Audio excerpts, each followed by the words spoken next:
Halo, Assalamualaikum warahmatullahi wabarakatuh. Berjumpa kembali dengan saya, Dr. Indra. Hari ini mungkin saya akan sedikit membahas tentang COVID-19.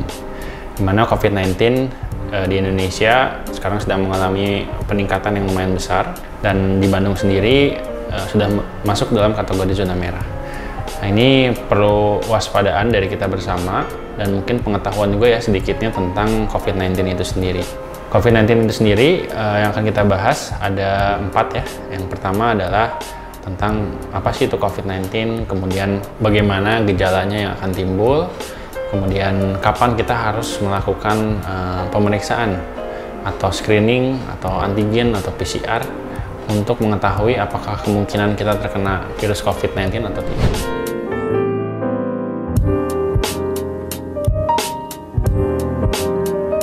Jadi sekilas kita bahas sedikit bahwa COVID ini adalah merupakan virus RNA yang dimana dia bentuknya itu nanomikron ya, dan ukurannya kurang lebih sekitar 40 sampai 1400 nanomikron. COVID ini sendiri dia terdiri dari lapisan luar, dia itu bentuknya ada bulat ya, dilapisi oleh lapisan lipid bilayer. Jadi dilapisi oleh lipid bilayer atau lapisan lemak yang dimana di sekitar lapisan itu ada spike-nya yang berfungsi untuk alat gerak. Dan di dalamnya itu ada inti dari RNA-nya. Nah, inti RNA inilah yang nantinya bisa menyebabkan terjadinya infeksi COVID-19.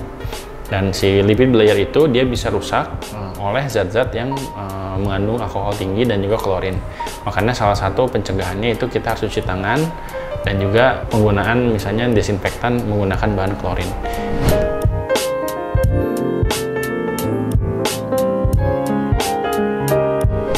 Jadi berdasarkan dari pedoman pencegahan dan penanggulangan COVID-19 edisi kelima, edisi terakhir, itu mengatakan bahwasannya COVID ini bisa bertahan di lingkungan luar mulai dari 2 jam sampai berhari-hari atau bahkan sampai 8 hari.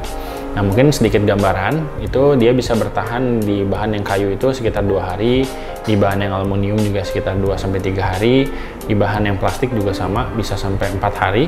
Di kertas bahkan lebih lama, itu bisa sampai 4-8 hari, dan di yang paling sebentar ada di besi ya. Di besi itu yang berbahan besi dia hanya 2-4 jam.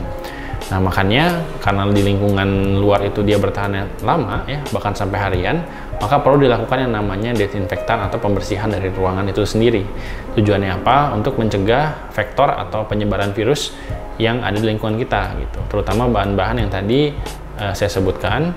Mungkin masih banyak bahan-bahan lain yang mungkin belum diketahui, tapi setidaknya apapun barang-barang yang ada di lingkungan kalian, sebaiknya kalian lakukan proses desinfektan untuk mengurangi penyebaran vektor si COVID ini.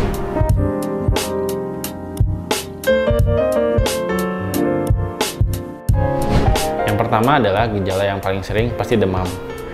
Karena disertai sakit kepala yang hebat, ada hilang indera penciuman atau indera perasa, bisa ada hidung tersumbat atau misalnya jadi flu gitu ya, batuk pilek juga ada, kemudian nyeri menelan, kemudian ada kemerahan juga ditemukan pada beberapa kasus, jadi kelainan kulit, kemudian lemah latih lesu ya. Jadi sering ditemukan pasien-pasien gejalanya cuma lemas nih dok, tiba-tiba nggak ada angin, nggak ada hujan, mungkin ada demam aja gitu ya, tapi jadi lemas, tidak bergairah. Nah, itu juga mungkin menjadi salah satu gejala dari COVID-19.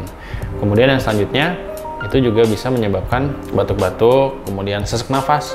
Sesak nafas adalah gejala yang paling berat pada COVID-19. Kemudian yang sekarang ditemukan juga adalah gejala pada saluran pencernaan. Jadi bisa keluhannya nyeri, atau mungkin misalnya mencret atau diare gitu ya. Nah, itu juga kita harus hati-hati. Apakah ini mengarah ke COVID atau bukan gitu. Nah, sekarang tadi gejalanya sudah kita sebutkan, maka kapan sih waktu yang tepat untuk kita melakukan pemeriksaan COVID-19? Nah, ini mungkin banyak pertanyaan atau yang bertanya-tanya gitu ya. Nah, jadi kita bagi dulu nih ada 3 fase. Pertama adalah fase inkubasi, yang kedua ada fase infeksius, dan yang ketiga ada fase post-infeksius. Masa fase inkubasi ini itu terjadinya adalah rata-rata 6 hari, 1-14 hari, berdasarkan pedoman dan pengendalian penyakit infeksi COVID-19 edisi kelima. Di mana virus ini dia akan melakukan replikasi atau memperbanyak diri nih di masa inkubasi. Jadi inkubasi ini dia udah kena virusnya, tapi dia belum menimbulkan gejala dan belum bisa menularkan ke orang lain. Setelah masa inkubasi selesai, atau anggaplah 6 hari dari rata-rata, itu masuklah ke fase infeksius, di mana sudah mulai terjadinya gejala akibat dari si virus COVID ini mengeluarkan toksin-toksinnya atau racun-racunnya lah ya, bahasa awamnya. Disinilah timbul gejala gitu. Nah, nanti tuh ada fase di mana jumlah virusnya atau viral loadnya tuh sedang tinggi-tingginya. Berdasarkan penelitian, itu dibilangnya di 3-5 hari. Jadi sebetulnya yang tepat itu adalah 3-5 hari setelah kita mendapatkan gejala.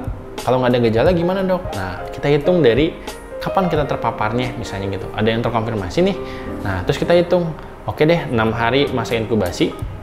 Itu dia dari rata-rata yang kita tahu. Dan tambahkan 3, berarti di hari ke 9, 7 atau 7-9 lah kita baru periksa antigen. Jadi jangan ketika terpapar langsung kita periksa antigen. Kemungkinan akan, atau PCR, kemungkinan akan terjadinya bias atau negatif palsu gitu ya. Nah, kemudian setelah masuk ke fase tadi, fase infeksius, itu biasanya terjadi 10-14 hari. Setelah masuk fase infeksius, masuklah ke fase post infeksius. Jadi di sini di mana jumlah virusnya sudah mulai turun dan biasanya bisa ada gejala sisa. Nah, itu disebut dengan gejala sequelae atau juga disebut dengan long COVID syndrome. Jadi virusnya mungkin sudah tidak ada, tapi mungkin PCR-nya mungkin masih positif. Nah, gitu ya. Jadi positif itu akibat dari si virus COVID-nya, tapi bangkainya, bukan dari si virus aktifnya. Bagusnya sih di kultur ya, begitu kita ambil PCR-nya masih positif di kultur, itu bisa menimbulkan memperbanyak diri atau enggak sih di kultur itu. Nah, kemudian setelah masuk ke fase yang tadi, fase post infeksius, itu sebetulnya kalau dari pedoman, kalau gejala ringan nggak perlu di PCR ulang, kecuali gejala berat atau sedang itu perlu di PCR ulang. Jadi kalau udah 14 hari teman-teman misalnya terkena COVID, itu nggak perlu di swab ulang, walaupun misalnya gejalanya masih ada. Tapi kalau gejalanya sesak gitu ya, nah itu mungkin masuk ke kriteria sedang atau berat, maka kita harus berhati-hati. Mungkin kita harus PCR ulang. Demikian informasi yang bisa saya sampaikan. Mudah-mudahan informasi yang saya berikan bisa bermanfaat untuk teman-teman semua, khususnya untuk mengetahui tentang COVID-19 itu sendiri. Selanjutnya akan ada sesi kedua yang akan membahas tentang bagaimana pencegahan dari COVID-19, bagaimana cara untuk kita melakukan tata laksana isolasi mandiri di rumah, dan bagaimana caranya jika kita terkena COVID-19 itu sendiri. Terima kasih atas perhatiannya. Wassalamualaikum warahmatullahi wabarakatuh.